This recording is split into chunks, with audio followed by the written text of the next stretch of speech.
dari Tamim. Biasanya kalau di kitab-kitab Imam Bukhari Muslim tuh sanadnya itu disebutkan panjang sekali itu, tapi sampai ke Ad-Darimi saja. Radhiyallahu anhu, semoga Allah meridhai kepadanya, anna Nabi sallallahu alaihi wasallam, sesungguhnya Nabi sallallahu alaihi wasallam, anna itu sekarang kalau dalam bahasa Arab disebut harfun nasbin. Harfun nasbin itu kalau di awal kalimat dimulai dengan anna atau inna, maka isim sesudahnya itu kata bendanya itu berbaris fathah, ya. Innallaha tidak boleh dibaca innallahi atau innallahu, tapi harus innallaha. Kenapa? Karena ada inna, ya. Inna itu dalam pembahasan itu adalah ditakkid untuk penguatan. Anna itu biasanya kalau berada di tengah-tengah kalimat itu biasanya anna, tapi kalau di awal kalimat biasanya inna, gitu ya. Tapi maknanya sama.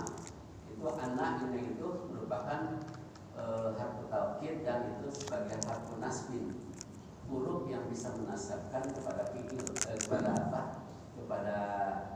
Kepada isim, ya. An-nabiyah, ya. Jadi tidak boleh dibaca an-nabiyyu, tapi harus baca an-nabiyah. Kecuali fi'il yang ghairun sharif, yaitu fi'il yang tidak ada, yang tidak bisa dikembangkan, ya.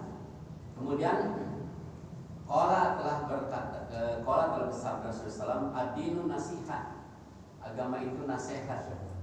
Kulna, lantas kami berkata, liman ya Rasulullah, untuk siapa? Liman, untuk siapa? Nasihat itu siapa? Qala, maka Rasul sabda, lillahi, pertama adalah untuk Allah, wali kitabihi, dan untuk kitabnya, wali rasulihi, dan untuk rasulnya, wali a'immatil muslimin, dan bagi seluruh umatnya, wali a'immatil muslimin, untuk para pemimpin muslim, wa ammatihim, dan kepada seluruh orang muslim. Nah, di sini juga sekalian liman, qala, lillahi. Nah, lillahi itu namanya huruf jar, ya, huruf jar. Jadi kalau kita membaca di Al-Quran ada huruf jar sebelumnya, itu tidak boleh sesudahnya dibaca fathah, tapi harus dibaca kasrah.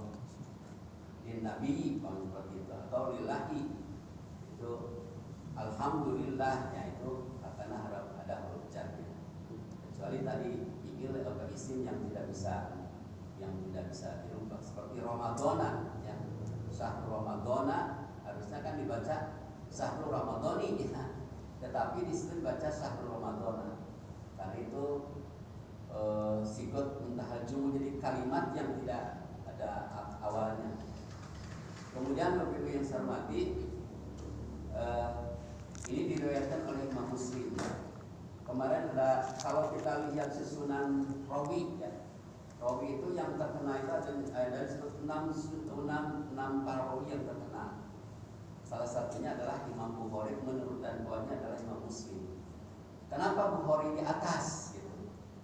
Kemudian Muslim di bawah, nomor 2, ya. Tapi sama-sama itu rawi yang hadisnya diriwayatkan oleh Imam Muslim, Imam Bukhari itu sama-sama hadis sahih. Tetapi kalau Imam Bukhari itu, kalau kita baca sejarahnya, beliau itu meneliti sebuah hadis itu tidak sembarangan.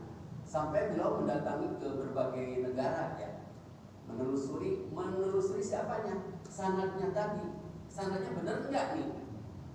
Ditanya tetangganya begitu, benar enggak nih bapak ini sebenarnya kehidupannya seperti apa?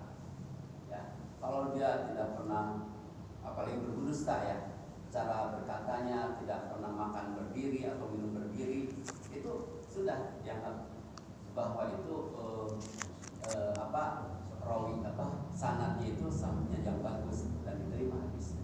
Tapi kalau ada kabar orang ini pernah makan sambil berdiri, umpamanya, itu bisa jadi oleh Imam Bukhari itu hadisnya diturunkan statusnya yang tadi mestinya rawinya hadis hasan, atau apalagi kalau banyak berdosa sanadnya. Nah, itu Bapak Ibu yang saya hormati. Kemudian Al-Baghawi menjelaskan dalam kitab ini tentang syarahnya, bahwa hadal hadis min jawami'il kalam, bahwa hadis ini kalimatnya sedikit tapi maknanya dalam, ya. Maka dalam penjelasan min jawami'il kalam, kalamnya sedikit tapi jawami, universal bahasa itu, meliputi berbagai luas sekali kalau dikembangkan. Karena kenapa demikian ya? Karena min jawami'il kalamil lati ikhtassa biha Rasulullah SAW, karena Rasulullah SAW mengkhususkan pada hadis ini bahwa ibaratun an kalimatin mujazah, ya. Jadi mustamilah, singkat tapi padat, bahasa kitanya gitu. Bahwa hadis ini singkat tapi padat, karena di dalam itu menjelaskan persoalan-persoalan berkaitan dengan nasihat tadi, meliputi kepada istimalah ala umuri dini, meliputi kepada urusan duniawiyah dan secara keseluruhan, urusan agama secara keseluruhan. Kemudian ada penjelasan tugatul hadis, ada beberapa kalimat yang perlu penjelasan di sini.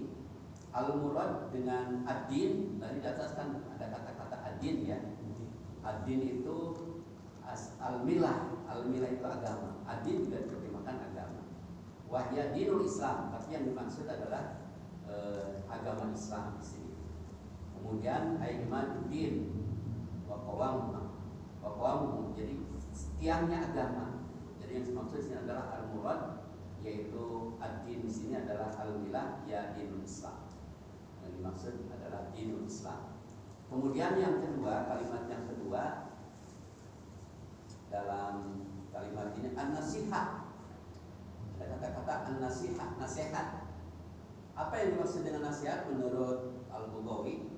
Beliau mengatakan kalimatun yu'abbiru biha an iradatil khair lil mamsuhi lahu.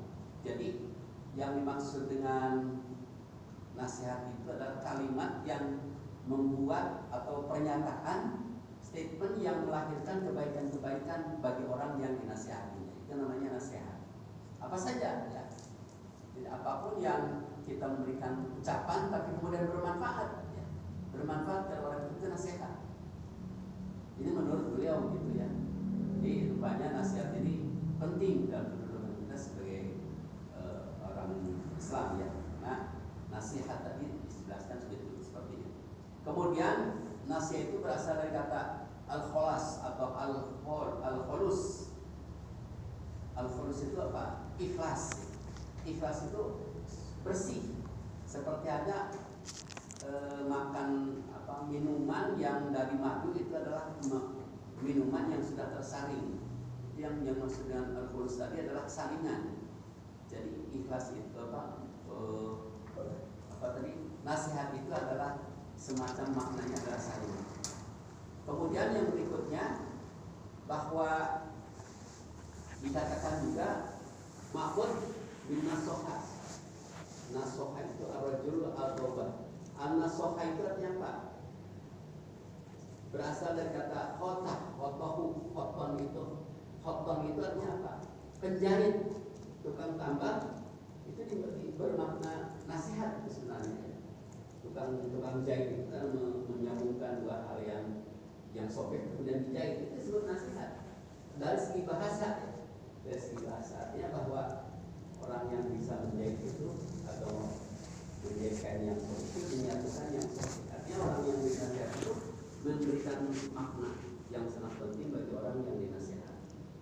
Nah, kata-kata nasihat memang ada, kita lihat terjemahannya agak sedikit berbeda. Ini juga Pak Prof, saya juga tidak tahu, tapi terjemahan begitu, ya, di Al-Quran.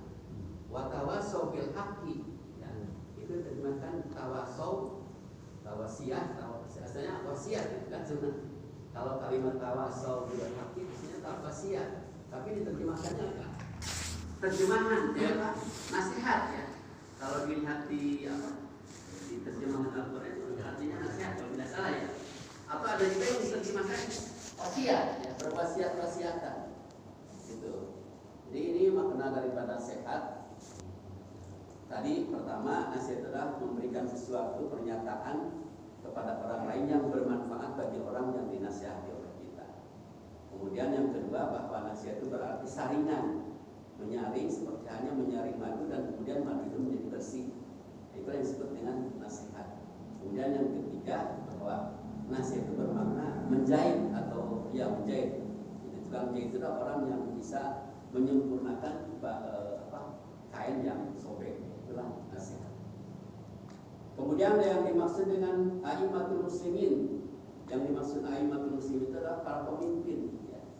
A'immatul muslimin itu amatihim, yaitu sairul muslimin, seluruh umat Islam, itu namanya amatihim dari hadis ini. Baik, Bapak Ibu sekalian, kita lihat syaratnya. Fiqhul hadis wa ma yursadu ilaihi. Penjelasan hadis dan apa yang terkandung di dalamnya. Pertama adalah an-nasihat billah. Nasihat kepada Allah seperti apa? Bukan berarti kita menasihati Allah, tetapi oleh pensyarah ini jelaskan wa takunu bil iman billahi ta'ala. Yang dimaksud adalah beriman kepada Allah Subhanahu wa taala. Itu dalam penjelasan syarah ini. Kemudian Nabi Syarif meninggalkan perbuatan syirik. Kemudian meninggalkan juga dari sifat-sifat yang memenuhi sifat kesempurnaan Allah Subhanahu wa taala. Kenapa? Wasfuhu bi sifatil kamal. Karena Allah itu disifati dengan segala sifat kesempurnaan. Kemudian wa tanazzahu subhanahu wa ta'ala min jami'in naqais, ya. Dan Allah itu bersih daripada segala sifat kekurangan. Itu yang dimaksud dengan nasihat kepada Allah, bahwa kita beriman kepada Allah, tetapi saling juga benar-benar mentauhidkan Allah, ya. Mengesahkan Allah, dan tidak ada kotoran-kotoran dalam hal ketauhidan kepada Allah Subhanahu wa taala. Mengakui, meyakini bahwa Allah itu mausufun bi jami'i sifatil kamal wa munajahun an jami'i sifatil nusr. Bahwa Allah itu disifati dengan segala sifat kesempurnaan, ya. Ya, jauh daripada sifat kekurangan. Itulah Allah Subhanahu wa taala.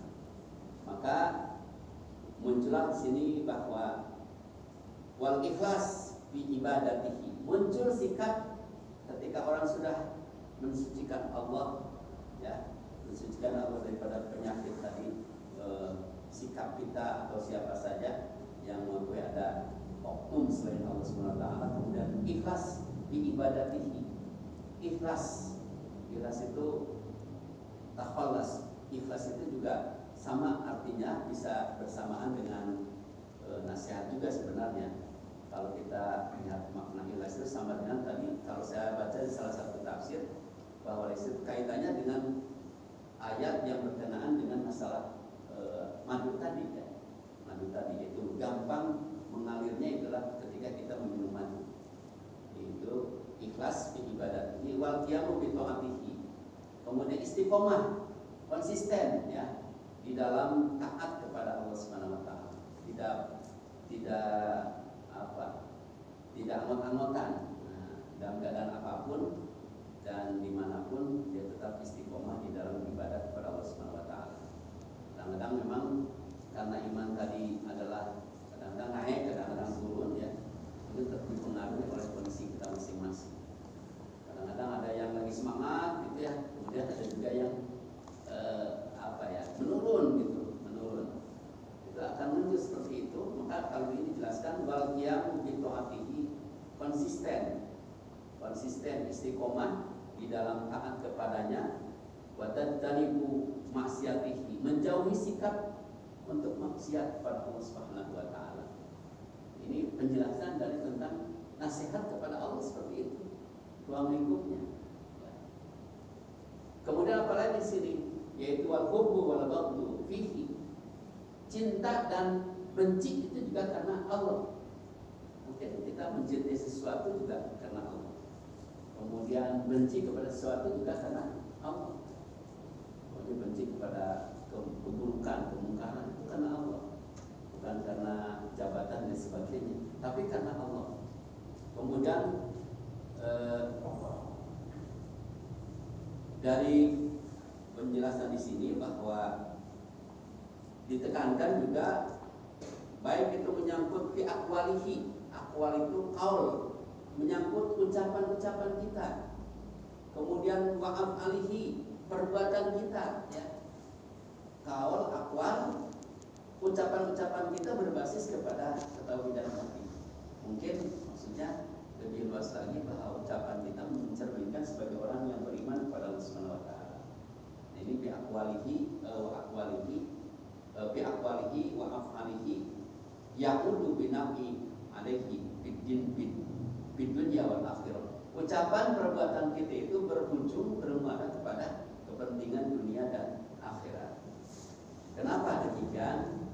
Di annahu subhanahu wa ta'ala ghaniyun, bahwa Allah Subhanahu wa ta'ala maha kaya. Nah, ini penjelasan tentang yang dimaksud dengan nasihat kepada Allah seperti itu. Penjelasan dari Sarah Al-Ghaffi ini. Saya kira itu yang pertama, ya.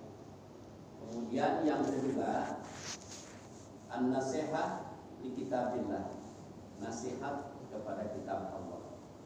Apa yang dimaksud dengan nasihat kepada kitab Allah itu? Wa takunu bil imani bil kitabi as-samawiyah, yaitu beriman kepada kitab samawiyah. Kalau di sini dijelaskan adalah sebutan kepada Al-Qur'an itu adalah Al-Qur'an sebagai kitab samawiyah, kitab samawi. Maka kalau begitu ada kitab ardi, ya. Kitab yang dimaksud dengan kitab ardi itu kitab yang disusun oleh hasil pemikiran manusia. Kalau Al-Quran itu kan termasuk kitab samawi karena diturunkan oleh Allah Subhanahu wa taala. Kalau kita belajar antropologi agama seperti itu, ada istilah kitab. Memang mungkin rujukannya dari sini juga. Salah seorang Sidiga Jalpa, ya, Sidiga itu penyusun kitab tentang antropologi agama. Beliau menyusun tentang di situ ada agama samawi, ada agama ardi. Pokoknya penjelasan dari Al-Baghawi seperti itu. Agama samawi itu ada semuanya adalah diturunkan dari Allah Subhanahu wa taala. Tetapi kalau ada agama ardi itu atau wahyu bukan wahyu, ya. Itu merupakan hasil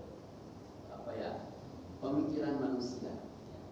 Mungkin bisa kalau menurut kacamata kita, ya, yang namanya kitab samawi itu seperti Al-Quran, ya, Taurat, Injil, kemudian apalagi Zabur, ya. Itu, tapi selain itu tidak termasuk kepada kitab samawi. Kalau umpamanya kitab Weda, ya, mohon maaf ini dari kacamata tauhid kita seperti itu bukan termasuk kategori kitab samawi. Atau Weda pergi. Kalau muda kita punya pergi. Weda. Kalau muda, ya, Tripitaka. Ya, Tripitaka, ya. Tripitaka. Kalau di muda, ya, beda lagi. Kalau di Konghucu mungkin ada lagi. Tapi mereka punya kitab juga dan diyakini adalah sebuah kebenaran. Tapi menurut kacamata agama ada kitab samawi, ada kitab samawi, ada kitab ardi.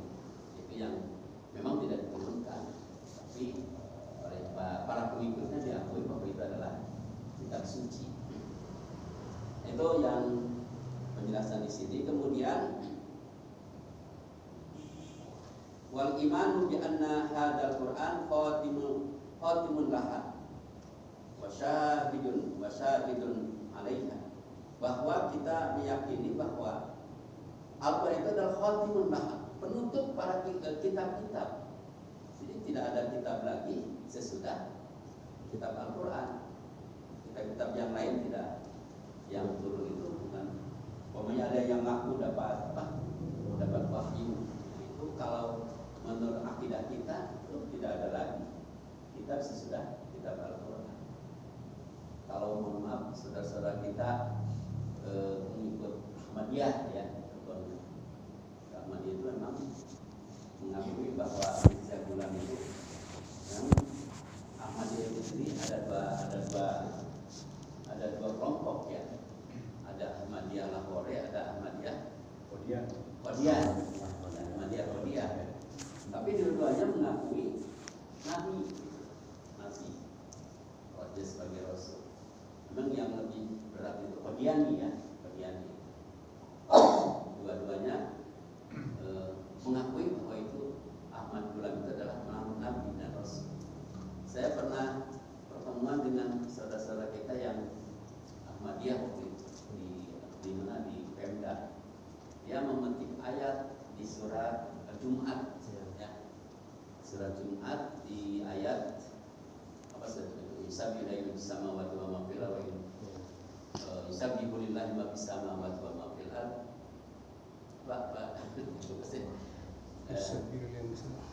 Abdul Malikil Qudusil Azizil Hakim. Huwaladzi ba'atsa fil ummiyina rasulan. Dia mengambil huwaladzi ba'atsa fil ummiyina rasulan minhum yatlu alaihim. Ayat ini wa yusakkihim wa yu'allimul kitaba wa hikmata wa in kanu min qablu lafi dhalalin mubin. Itu dipetik oleh mereka sebagai pertanda bahwa Mirza Ghulam itu dapat wahyu dari itu, Pak. Saya sempat, ini terjemahan siapa? Kok bukan itu? Kalau menurut ketahu saya, terjemahannya bukan. Jadi di apa? Terjemahannya dibuat sedemikian rupa sehingga mengarah kepada bahwa itu adalah sebagai salah satu ayat yang menunjukkan bahwa Mirza Ghulam itu dapat wahyu. Itu pernah ketika itu dengan Pak Ketua MUI, kemudian ada itulah semacam diskusi tentang waktu itu kan dilarang Pak ya. Sekarang masih dilarang kan. Jadi itu Bapak sekalian tentang Ahmadiyah. Jadi mengaku bahwa Mirza Ghulam itu sebagai nabi. Tetapi kalau menurut keyakinan kita bahwa tidak ada kitab lagi, tidak ada wahyu lagi yang ditujukan kepada manusia. Bisa juga muncul bukan wahyu tapi semacam apa? Irhas atau semacam karomah ya. Karomah itu bisa saja semacam petunjuk Allah yang dianugerahkan kepada para ulama. Kalau menurut salah satu kitab di Husnul Hamidiyah itu ada penjelasan tentang adanya karomah ya. Kalau di Muhammadiyah saya belum ada ya. Itu ada di kitab Husnul Hamidiyah ada karomah, mangunah ya istilahnya. Jadi kalau seperti kepada Umar bin Khattab itu irhas. Diberikan irhas kepada Umar bin Khattab pada saat beliau naik mimbar, sementara pasukannya itu sedang berada di satu tempat yang akan membahayakan. Ketika pasukan masuk ke daerah Spanyol gitu, beliau teriak-teriak, Jabal. Sampai para sahabat juga, ada apa ini? Kok Umar teriak Jabal? Rupanya itu si Umar bin Khattab dari Madinah itu kepada pasukan Islam yang sedang berperang. Itu semacam irhas, petunjuk dari Allah Subhanahu wa taala. Bukan oleh manusia, bisa itu yang dikehendaki Allah. Tapi yang namanya wahyu dalam keyakinan kita itu sudah tidak ada lagi. Ya. Hanya Al-Quran terakhir. Nah itu Bapak Ibu yang saya hormati. Kemudian masih penjelasan tentang Alkitab tadi.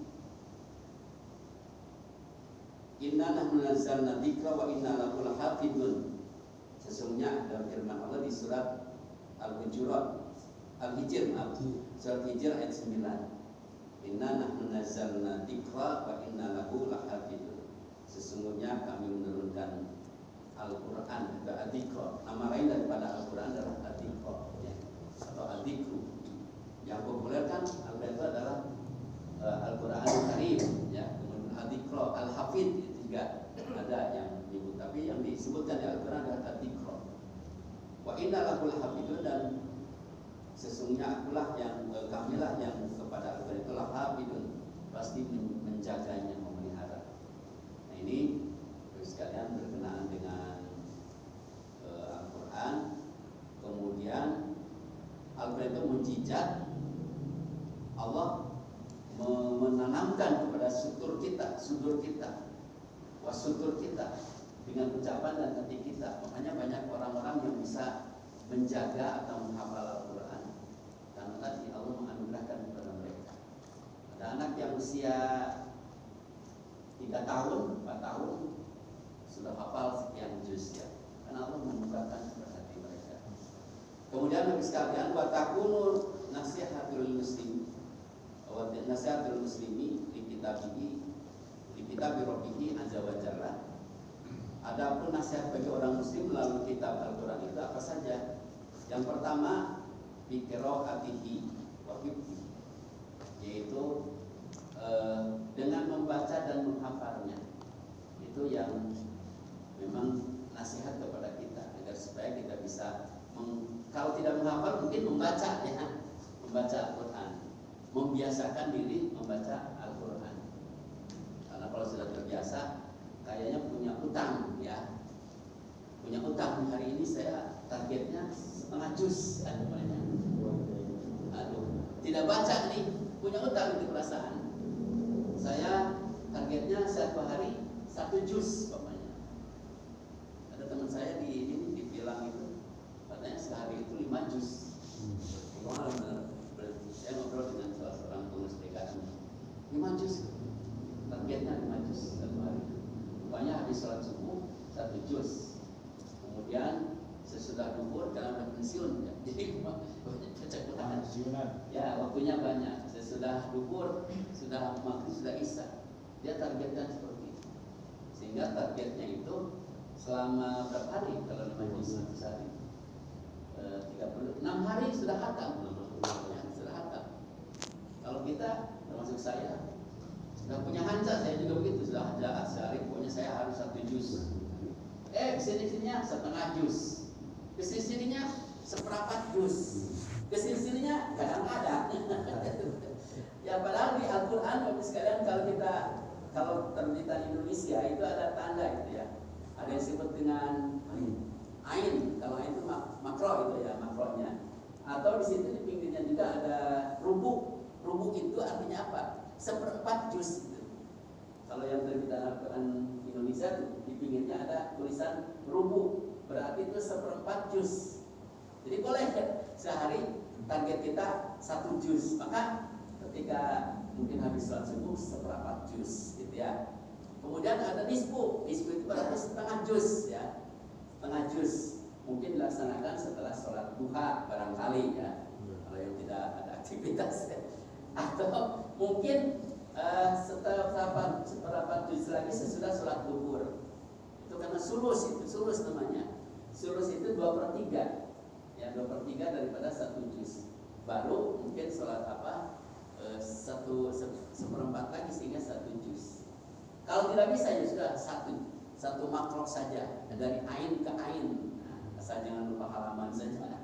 Biasanya kita suka lupa halaman ya.